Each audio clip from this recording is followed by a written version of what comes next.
मुंबई ही भारताची आर्थिक राजधानी असली तरी राजकीय रणभूमी आहे.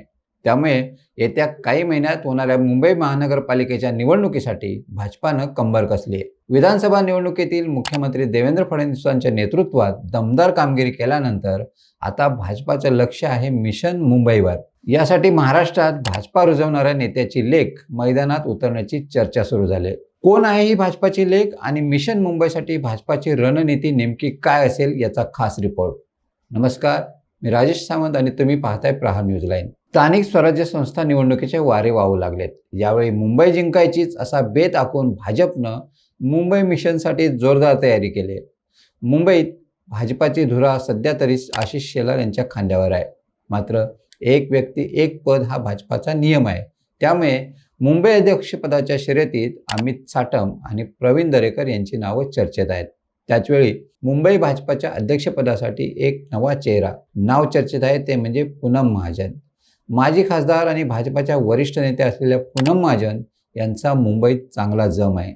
त्यांनी 2014 आणि 2019 मध्ये मुंबई उत्तर मध्य लोकसभा मतदारसंघातून काँग्रेसच्या प्रिया दत्त यांचा पराभव केला होता. त्यांचा आक्रमक प्रचार आणि युवा महिला कार्यकर्त्यांशी असलेली जवळीक यामुळे त्या मुंबईत पक्षाची धुरा सांभाळण्यासाठी योग्य उमेदवार मानल्या जात आहेत. मुंबई मिशनसाठी भाजपा पूनम महाजन यांच्या नावाचा विचार करते. काय आहे त्यांची राजकीय कारकीर्द ती पाहूयात. भाजपा नेते प्रमोद महाजन यांच्या निधनानंतर पूनम महाजन यांनी राजकारणात प्रवेश केला. 2006 पासून त्या राजकारणात सक्रिय आहेत. भाजपा जनता युवा मोर्चाचं सचिवपदही त्यांनी भूषवलं.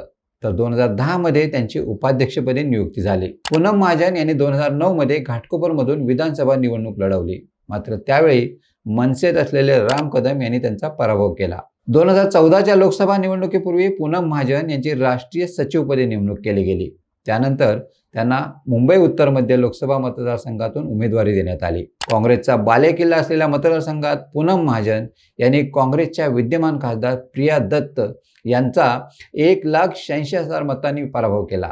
तर 2019च्या लोकसभा निवडणुकीतही प्रिया दत्त यांचा 1,30,000 मतांनी पराभव केला. मात्र 2024 मध्ये पक्षानं पूनम महाजन यांना तिकीट नाकारलं. पूनम महाजन यांनी डिसेंबर 2016 ते सप्टेंबर 2020 पर्यंत भाजपा जनता युवा मोर्चाच्या राष्ट्रीय अध्यक्षपदाची जबाबदारी सांभाळली. या काळात त्यांनी युवा मतदारांना भाजपशी जोडण्यासाठी अनेक उपक्रम राबवले. विशेषतः 2019च्या निवडणुकीसाठी विजय लक्ष्य 2019 सारख्या मोहिमा आखल्या. तसंच त्या बास्केटबॉल फेडरेशन ऑफ इंडियाच्या पहिल्या महिला अध्यक्ष होत्या. सध्या त्या महाराष्ट्र राज्य पशु कल्याण मंडळाच्या अध्यक्षपदावर कार्यरत आहेत. त्यांनी प्राणी हक्क आणि कल्याणासाठी काम केलंय. मुंबई उत्तर मध्य मतदारसंघात त्यांनी अनेक विकास कामं केलीत. त्यांनी स्थानिक पायाभूत सुविधा, शिक्षण आणि सामाजिक उपक्रमांवर लक्ष केंद्रित केलं. 2023 मधील शतकपूर्ती सोहळ्यातील त्यांचं योगदान वाखाणण्यासारखं होतं. भाजपामध्ये पूनम महाजन यांचं विशेष असं स्थान आहे. मुंबई भाजपाच्या अध्यक्षपदाच्या शर्यतीत आमदार अमित साटम यांचं नाव आघाडीवर आहे. अमित साटम हे तरुण आणि आक्रमक नेतृत्वासाठी ओळखले जातात. त्यांनी मुंबईच्या उपनगरांमध्ये भाजपाची पकड मजबूत करण्यासाठी अनेक सामाजिक आणि विकास कामं केली आहेत. त्यांची सोशल मीडिया रणनीती आणि स्थानिक कार्यकर्त्यांशी असलेल्या थेट संवादांमुळे ते मुंबईतील युवा मतदारांमध्ये लोकप्रिय आहेत. साटम यांना मुंबई भाजपाच्या अध्यक्षपदाची जबाबदारी मिळाली तर ते पक्षाच्या प्रचाराला डिजिटल आणि स्थानिक पातळीवर नवी दिशा देऊ शकतात.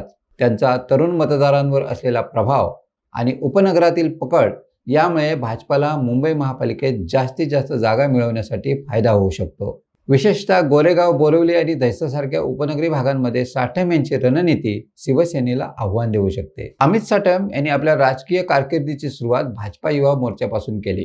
2007 मध्ये ते मुंबई महानगरपालिकेत नगरसेवक म्हणून निवडून आले. त्यांनी अंधेरी पश्चिम भागातील अनेक समस्यांवर लक्ष केंद्रित केलं. विशेषतः रस्ते, पाणीपुरवठा आणि स्वच्छता यांसारख्या मूलभूत सुविधा त्यांनी भर दिला. त्यानंतर ते 2014 मध्ये अंधेरी पश्चिम विधानसभा मतदारसंघातून पहिल्यांदा आमदार म्हणून निवडून आले. त्यांनी काँग्रेसचे उमेदवार अशोक जाधव यांचा 24,000 मतांनी पराभव केला. इतकंच नव्हे तर 2019 आणि 2024 मध्ये त्यांनी विजयाची पताका कायम राखली. अमित साटम यांचं संघटन कौशल्य आणि युवकांमध्ये असलेली लोकप्रियता यांचा फायदा मुंबई महानगरपालिका निवडणुकीत होऊ शकतो. अंधेरी पश्चिम सारख्या मिश्र मतदारसंघात मराठी, गुजराती आणि उत्तर भारतीय मतदारांना एकत्र आणण्यात साटम यशस्वी ठरलेत. आणखी एक नाव जोरदार चर्चेत आहे ते म्हणजे आमदार प्रवीण दरेकर. विधान परिषदेतील विरोधी पक्षनेते आणि मुख्यमंत्री देवेंद्र फडणवीस यांचे निकटवर्तीय म्हणून दरेकर यांची ओळख. शिवसेना, मनसे आणि आता भाजपा असा त्यांचा राजकीय प्रवास आहे. 2016 मध्ये विधान परिषदेत गेल्यापासून त्यांनी पक्षाच्या संघटनात्मक बांधणीत महत्त्वाची भूमिका बजावली. माघाड आणि मतदारसंघातून 2009 मध्ये मनसेतून निवडून आलेले दरेकर यांनी मुंबईच्या राजकारणात आपलं स्थान निर्माण केलंय. त्यांचा अनुभव आणि फडणवीस यांच्याशी असलेली जवळीक यामुळे त्यांना मुंबई भाजपाचं नेतृत्व मिळाल्यास पक्षाला मोठा फायदा होऊ शकतो. विशेषतः शिवसेनेच्या पारंपरिक मतदारांवर प्रभाव टाकण्यासाठी आणि महायुतीच्या समन्वयासाठी दरेकर यांचा अनुभव महत्त्वाचा आहे. प्रवीण दरेकर विद्यार्थी दशेपासूनच राजकारणात सक्रिय आहेत.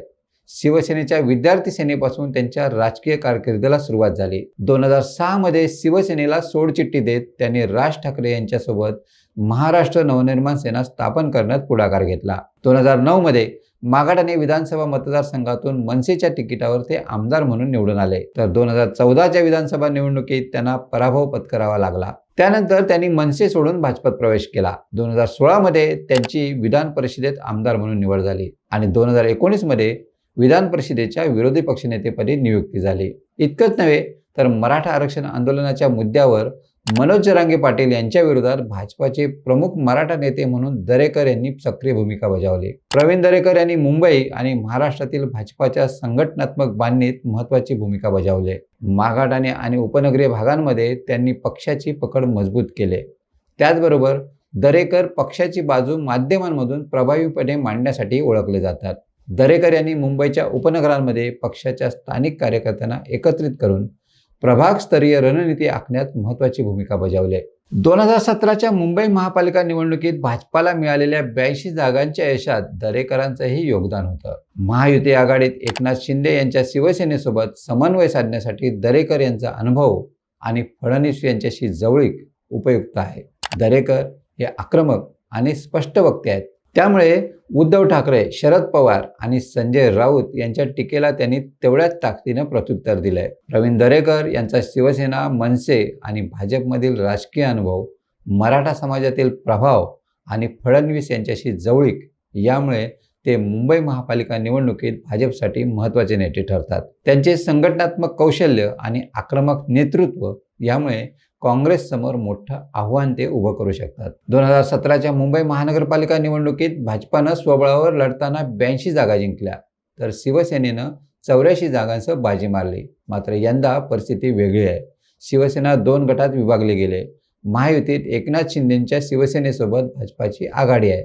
मुंबईत पूनम महाजन यांच्या नावाची चर्चा असली तरी भाजपा अन्य ठिकाणी महिला नेत्यांना महत्त्वाच्या जबाबदाऱ्या सोपवण्याची शक्यता आहे. माजी नगरसेविका आणि पक्षाच्या स्थानिक नेत्या असलेल्या मेधा कुलकर्णी यांना पुणे आणि नाशिकसारख्या ठिकाणी निवडणूक रणनीती आखण्याची जबाबदारी मिळू शकते. त्याचप्रमाणे विद्या ठाकूर यांच्यासारख्या अनुभवी नेत्या मुंबईतील प्रभागांमध्ये प्रचाराचं नेतृत्व करू शकतात. महिला मतदारांना आकर्षित करण्यासाठी आणि पक्षाची प्रतिमा सशक्त करण्यासाठी भाजपा या निवडणुकीत महिला नेतृत्वावर विशेष लक्ष केंद्रित करत आहे. भाजपानं स्थानिक स्वराज्य संस्था निवडणूक महायुतीत लढण्याची भूमिका घेतली आहे. मात्र इतर काही ठिकाणी भाजपा स्वबळाची तयारी करत असल्याचं दिसतंय. मुख्यमंत्री देवेंद्र फडणवीस यांनी केंद्रीय गृहमंत्री अमित शहा आणि भाजपा अध्यक्ष जे.पी. नड्डा यांच्याशी चर्चा करून कार्यकर्त्यांच्या भावना आणि आग्रहाची माहिती दिल्याची चर्चा आहे. मुंबई महानगरपालिका निवडणुकीचा विचार करता पूनम महाजन, अमित साटम आणि प्रवीण दरेकर